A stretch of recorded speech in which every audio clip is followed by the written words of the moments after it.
نبی کریم صلی اللہ تعالی علیہ وسلم نے ارشاد فرمایا 3 لوگ ہیں جنہیں دیکھ کے رب مسکراتا ہے۔ یا رسول اللہ صلی اللہ علیہ وسلم وہ کون کون سے؟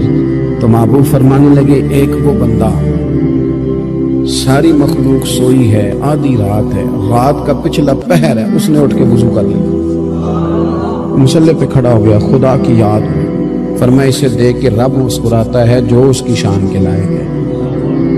مسکراتا ہے اللہ، یہ تو سونے کا ٹائم تھا، یہ تو گہری نیند آنے کا وقت تھا، رات کا پچھلا پہر، رات پوے تے بے درداں نو نیند پیاری آوے، درد منداں نو یاد سجن دی ستیاں بھی آن جگاوے، اور ساون کی کالی راتوں میں جب بوندا باندی ہوتی ہے وہ راتوں کو اٹھ اٹھ روتے ہیں جب خلقت ساری سوتی ہے، اللہ مسکراتا ہے۔ سننا میرے بھائی، میرے نبی پاک صلی اللہ تعالی علیہ وسلم فرماتے ہیں جب مسلمان نماز کے لیے صفیں بناتے ہیں، ترتیب لگ رہی ہوتی ہے، اب اللہ کی بارگاہ میں کھڑے ہوں گے، قیام کریں گے، رکوع کریں گے، سجود کریں گے، فرمایا جب مومن صفیں بناتے ہیں تو رب دیکھ کے مسکراتا ہے،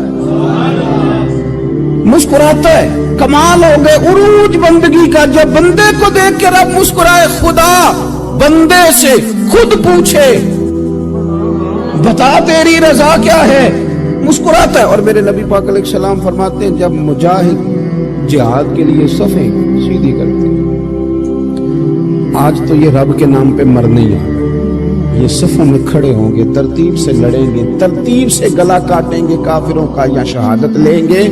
فرمایا جب جہاد کے لوگ صفیں بناتے ہیں تو رب انہیں دیکھ کے مسکراتا ہے۔ کتنے نصیبوں والا وہ بندہ ہے جسے دیکھ کے مسکرا دیا۔ او یار کبھی تیرا بیٹا تیرے سامنے مسکرائے نا چھوٹا، تو تیرا دل باغ باغ ہو جاتا ہے۔ تیری ماں بیمار کسی ایک دن صحیح طرح ہنس پڑے تو طبیعت خوش ہو جاتی ہے۔ مجھے بتاؤ نا جس کا رب بھی اسے دیکھ کے ہنس پڑے، جو اس کی شان کے لائق ہے، کیا اس بندے کے نصیبیں ہیں، کیا اس کے مقدر ہیں۔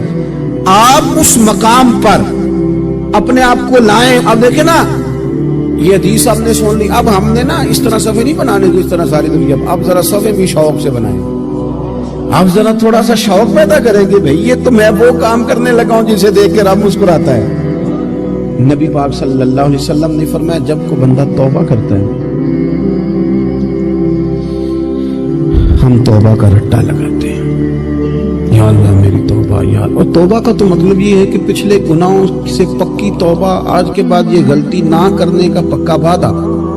تو نے ساری شب برات رو کے گزاری ہے، بتا سویرے جھوٹ جوڑنے کا ارادہ ہے تیرا؟ آج کے بعد رشوت تو نہیں نہ لے گا، ملاوٹ تو نہیں نہ کرے گا، یہ توبہ ہے۔ اور اگر سارے کام اسی طرح کرنے تو پھر یہ توبہ کا رٹا ہے، جتنا مرضی لگاؤ۔ حضرت علی بن ربیعہ رضی اللہ تعالیٰ عنہ فرماتے ہیں میں مولا علی کے ساتھ تھا، مقام حرہ کی طرف جا رہے تھے، حضرت علی نے ہاتھ اٹھا کے دعا مانگی ہماری تعلیم کے لیے، ورنہ حضرت علی ہم صحابہ کو محفوظ عن الخطا تو مانتے ہیں نا۔ ہاتھ اٹھا کے کہا اے اللہ ہمارے گناہ بخش دے، تیرے علاوہ کوئی معاف کرنے والا نہیں۔ اور پھر حضرت علی آسمان کی طرف دیکھا اور دیکھ کے نا حضرت علی بن ربیعہ کو تو مسکرائے۔ حضرت علی بن ربیعہ کہنے لگے حضور مسکرائے کیوں؟ وہ فرمانے لگے ایک دن میں حضور کے ساتھ اسی طرح آیا تھا، اسی طرح حضور نے دعا فرمائی تھی ہماری تعلیم کے لیے، اور پھر حضور مجھے دیکھ کے مسکرائے تھے اور فرمایا جب کوئی بندہ رب کی بارگاہ میں اس طرح استغفار کرتا ہے تو رب مسکراتا ہے، اور مسکرا کے فرماتا دیکھ لو میرے بندوں کو پتا ہے کہ میرے علاوہ معاف کرنے والا کوئی نہیں، ہمیں پتا ہے، تم اس کی بارگاہ میں رجوع تو لاؤ، آؤ تو صحیح دو آنسو لے کر۔ اقبال کہتے ہیں کہ موتی سمجھ کے شان کریمی نے چن لیا، قطرے دو گرے میرے ار کے انفال، دو میں نے آنسو بہائے تھے تو اس کے کرم نے تو موتی سمجھ کے چن لی۔ سنو نا حضور اس استغفار کو، اللہ کو یار رات کو توبہ کر کے سونا چاہیے ہمیں۔ کچھ غلطیاں ہم کرنا نہیں چاہتے پر ہم سے ہو جاتی ہیں، کچھ دل ہم توڑنا نہیں چاہتے پر وہ ٹوٹ جاتے ہیں، ہماری مجبوری ہوتی ہے ٹوٹ جاتے ہیں۔ رات کو اس کی بارگاہ میں ہاتھ باندھ کے کشکول طلب دراز کر کے خوب استغفار پڑھنا چاہیے کہ مالک بندے ہیں نا کیا کریں، نفس کا ساتھ ہے، دنیا کا ساتھ ہے، خواہشات نفسانیہ، مالک معاف کر دے، درد سے توبہ، رسم نہ ہو، کہانی نہ ہو، لفظ نہ ہو، جملے نہ ہو، اور جناب ایسے لوگوں کے بیچ بڑے ہاتھ باندھ کے اور بڑا کوئی ضرورت نہیں، آپ اکیلے اپنی چارپائی پہ بستر کے اندر منہ دے کے بھی درد سے کہیں گے نا معاف کر دے تو وہ تو مہربانی بڑھائے۔ میرے نبی پاک صلی اللہ علیہ وسلم مثال دیتے ہیں، فرمایا ایک آدمی صحرا میں جا رہا، صحابہ سے حضور خطاب کر رہے ہیں، فرمایا ایک آدمی صحرا میں جا رہا تھا، اس نے اپنی اونٹنی پہ کھانا پانی پیسے ہر چیز رکھی ہوئی تھی، صحرا تھا بہت بڑا، درمیان صحرا کے گیا تو تھوڑا سا سستانے کے لیے آرام کرنے کے لیے اونٹنی سے نیچے اترا، اب اس نے اونٹنی کی لگام اونٹنی کی نکیل اپنے سرہانے کے نیچے رکھی، ہاتھ کے ساتھ پکڑی اور سو گیا۔ تھوڑی ہی دیر کے بعد جب اس کی آنکھ کھلی تو دیکھا اونٹنی غائب ہے۔ صحرا میں وہ پیدل نہ آگے جا سکتا ہے نہ پیچھے جا سکتا ہے، نہ دائیں نہ بائیں، کھانے کو روٹی نہیں، پینے کو پانی کا قطرہ نہیں، تھوڑا ادھر بھاگا ادھر بھاگا، تھک گیا۔ کریم محبوب فرماتے ہیں وہ پوری طرح نڈھال ہو گیا اور مایوس ہو گیا، معاذ اللہ، مایوس ہو کے دوبارہ اسی جگہ آ کے لیٹ گیا جہاں پہلے لیٹا تھا، انتظار کرنے لگا کہ اب موت ہی آئے گی، آخری وقت ہے، نہ میں پیدل یہ صحرا کراس کر سکتا ہوں، نہ پیچھے جا سکتا ہوں، نہ کھانا ہے نہ پانی ہے، سوائے موت کے کوئی سہارا نہیں۔ حضور فرماتے ہیں وہ رستے میں دوبارہ لیٹ گیا، اچانک اس نے رخ بدلا تو اونٹنی سامنے کھڑی تھی۔ حضور نے صحابہ سے پوچھا بتاؤ نا اسے بھلا کتنی کو خوشی ہوگی؟ یا رسول اللہ جسے نئی زندگی مل گئی ہے۔ آپ دیکھیں نا سارے ڈاکٹروں نے کہہ دیا کہ اس کے تو گردے معدہ جگر ہر چیز ختم ہے، گھر لے جاؤ خدمت کرو، ہر طرف پریشانی ہے، وہ بندہ بھی سمجھ گیا ہے کہ آخری وقت آ گیا، کل جاؤں پرسوں جاؤں، تیاری ہو گئی، سب لوگ آ گئے، باہر والے بھی آ گئے، یہ ماحول ایک عجیب رنگ اختیار کر گیا۔ اچانک ایک ڈاکٹر نے آ کے کہا نہیں نہیں غلطی لگ گئی تھی، مجھے بتائیے انداز کیا ہوتا ہے؟ بغیر دوائی کے بندہ اٹھ کے کھڑا نہیں ہو جاتا، او میں تو بچ گیا ہوں۔ نبی پاک صلی اللہ علیہ وسلم فرمانے لگے اس کی اونٹنی مل گئی، بتاؤ بھلا اسے کتنی خوشی ہوگی؟ یا رسول اللہ وہ تو دوبارہ دنیا میں آ گیا۔ حضور فرمانے لگے اسے کچھ بھی خوشی نہیں ہوئی، جب کوئی رب کا گناہگار بندہ آ کے توبہ کرتا ہے رب کو اس سے کئی گنا زیادہ خوشی ہوتی ہے۔ میرا بندہ آ گیا، میرا بندہ آ گیا، میرے گھر آ گیا، اس نے آنسو بہائے ہیں، اس نے کہا اللہ میں تیرا ہی رزق کھاتا ہوں، تیری ہی زمین پہ رہتا ہوں، تیرے نام سے میری سانسیں چلتی ہیں۔ وہ آ گیا، فرمایا اس اونٹنی والے سے زیادہ رب کو خوشی ہوتی ہے جب گناہگار آ کے توبہ کرے۔ گناہگاروں کے آنسو اس کی بارگاہ میں بڑے مقبول ہیں، لیکن ہم رسم ادا کرتے ہیں، توبہ نہیں کرتے، ہم اپنے آپ کے ساتھ دھوکہ کرتے ہیں، جھوٹ بولتے ہیں۔ ہم بندہ کوئی ناراض ہو جائے تو ہمیں کو نہیں نیند آتی، اس کے گھر چلے جاتے ہیں۔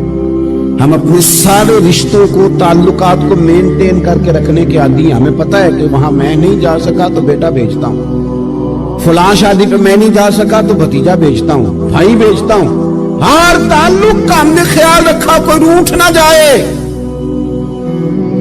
لیکن کمال ہے نا، یہ نہیں سوچا کہ اگر رب روٹ گیا تو جب وہ روٹ جائے نا تو سارے رشتے بھی بندے کے پاس موجود ہوں تو کوئی کرامت نہیں ہوتی، پھر کروڑوں روپیہ جیب میں ہوں تو ڈاکٹروں کی دوائیاں اثر نہیں کرتی۔